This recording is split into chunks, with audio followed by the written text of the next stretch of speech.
So guys, sa video na to, sasabihin ko sa inyo yung mga bagay na kailangan nyo inspect sa repo cars bago nyo siya bilhin. So ito yung kotse natin guys. So papakita ko sa inyo kung ano yung mga dapat nyong i-inspect bago kayo bumili ng repo cars. Una kong ini-inspect guys is yung body, syempre. Katukin nyo guys, or kung meron kayong tester, pwede rin yun nang gamitin nyo. Katukin nyo kung tunog lata. Ibig sabihin, pag tunog lata siya, all goods, hindi nabangga. Pero pag may narinig kayong tunog na parang kahoy or something na medyo matigas, ibig sabihin nabangga na yun guys at namasilya na siya. Tingnan natin yung buong kotse. Ito, goods naman siya, all white. Although, guys, may mga minsan talaga kasi repo cars to. So minsan meron talaga siyang mga scratches. Hindi na maiiwasan yun guys, katulad nito. Pakita ko sa inyo. Tara, tara. Ito guys, so. Ito, ayan, medyo malalim yung scratch niya guys. Pero minor issue lang naman din yan. So yan, ayan, medyo madami yung scratches niya. Pero fixable naman yan guys. Papabuffing na lang siguro natin. So, isa pa sa mga ini-inspect guys is yung interior niya guys, no? Ano naman, bibili kayo ng mga repo car. Siyempre, check nyo rin yung interior, no? So, minsan, nagkakaroon talaga ng mga molds yung interior. Kapag may molds, possible na indication yan na nabaha. Possible lang pero hindi naman talaga siya minsan nabaha. Minsan meron lang naiwan na tubig o kaya naiwan na bukas yung bintana. So, ganon. Check nyo rin yung mga ilalim, guys.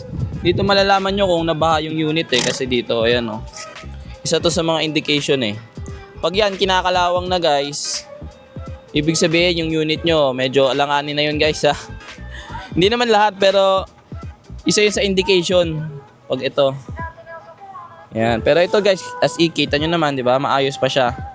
Tapos isa pa sa possible na indication na pwedeng nabaha yung kotse nyo is ito, seatbelt, makikita nyo. So, dapat yan malinis kasi pag ano yan, nagpuputik yan diba? Check nyo yung mga ilalim-ilalim. So, normal naman sa repo guys yung yung maalikabok yung interior. So, given na yon kasi natambak nga siya ng ilang buwan sa warehouse, no? So, maalikabok talaga yan pagpasok. Tapos, i-check nyo rin yung mga panels guys. Halimbawa, yung mga ganito. Check nyo yung mga ganitong panels. Minsan kasi, may mga crack yan. So, i-check nyo na lang. Lalo na itong steering wheel, kung maayos pa.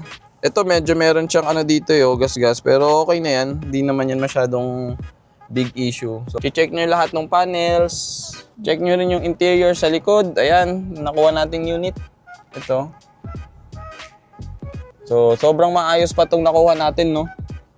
Almost brand new pa. Ano pa lang siya guys, 29,000 mileage. Tapos check nyo rin yung aircon kung gumagana ba. Pihitin nyo, no? Pihitin nyo yung aircon. Lagay nyo sa cold. Diba? Kung gumagana ba, maayos ba lahat? Ito yung isa sa mga una kong chine-check kasi syempre babiyahe ko to. So maganda rin guys, kung may dala kayong mekaniko, ipascan nyo na lang din dito sa niya. Dito, yan Ito yung kabitan ng scanner So, pwede nyo ipascan dyan. Maalikabok pa pala to. Pwede nyo ipascan para makita nyo talaga kung merong issue yung kotse nyo, no? So, ito yung sa interior natin, no? Yan. So, check nyo rin yung mga doors kung naglalak ba ng maayos. Kung nag-o-open ba. So, all goods naman tayo dito. Diba? So, isa-isa i-check nyo guys, itong gulong. So, ito yung gulong natin guys. Medyo makapal pa to. Makikita nyo, ayan, sobrang lalim pa ng thread niya guys. So, lahat yan, 4 is makapal pa lahat ng gulong natin. Okay naman yung mags. May mga gas-gas lang talaga. Tulad doon sa kabila, papakita ko sa likod. Ayan may mga ganito. Hindi ko lang kung gas-gas ba to o mukha siyang gas-gas talaga guys. So yan, may mga gas-gas. Hindi naman maiwasan talaga yan sa repo cars kasi second hand naman tong repo car talaga, no? So isa yun sa i-check nyo guys, no? Kung may busina ba. Kasi last time ito, yung nakuha namin itong kotse na to, walang busina. Yun yung naging issue namin. Wala siyang busina. So pinaayos pa namin yung busina. So may R system sa Alabang. So shout out sa R system, no? At inayos nila yung busina natin. Ngayon, maayos na yun. Maayos na yung busina natin. Yung transmission niya guys, isa sa mga importante. Check nyo kung gumagana ba yung mga niya. Lalo na kung automatic, kung maandar ba, no? Check nyo yung handbrake. So, check nyo rin guys yung mga lights niya. yung signal lights, diba? Mga headlights, yan. Pati yung kanyang hazard, no? Check nyo lahat yan, guys. Ito rin pala, nagkaroon din pala to ng ano. Kasi yung nakuha namin to, yung isang light niya is pundido yung sa likod sa brake light. Pero ngayon, okay na siya. Pinalitan ko lang ng bumbilya. So ngayon, guys, punta naman tayo sa engine. Kung ano i-check natin sa engine. Tara. Init. So guys, dito tayo ngayon sa engine bay, no? So ang una kong chine-check dito is yung ito.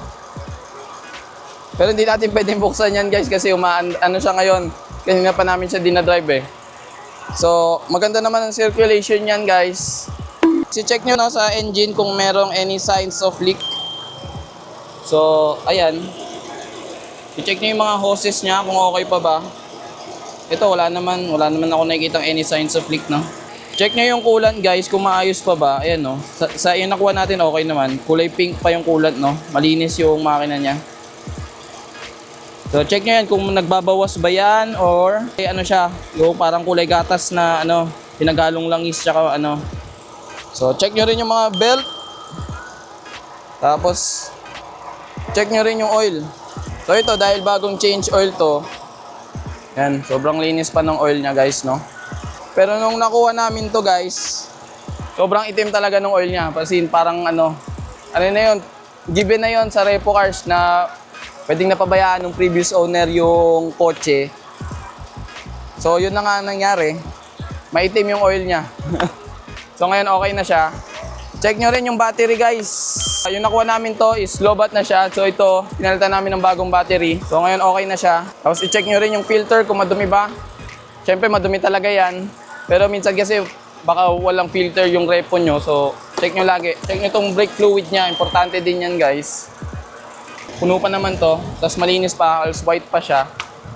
So, check nyo yun kung nagbabawas. Kasi kung nagbabawas yan, merong problema sa clutch system or sa brake system mo. Magkasama na yung clutch at brake dyan. Yung brake niya, no, kung makapal pa, di masilip dito eh, pero hindi ko makapasok yung camera, guys. So, guys, makapal pa yan, no. So, guys, ito mga sinabi ko sa inyo is mga basic lang, no. Hindi naman ako mekaniko, hindi tayo mekaniko, pero at least meron tayong alam, no, sa kotse. Finally, guys, ang last na i-check nyo is yung papers. Although bank naman nakatansak natin, so malinis ang papers nila. Pero minsan kasi, kailangan nyo pa rin i-double check, no? Tulad na ito, that is mag-end na siya ng July. So kailangan natin iparehistro to na ulit. So kung taga Mindanao kayo, guys, at naghahanap kayo ng kotse na in good condition, guys, no? PM nyo lang kami sa page namin na AM Car Garage. So, na-post na namin itong unit sa Facebook. Bilhin nyo na.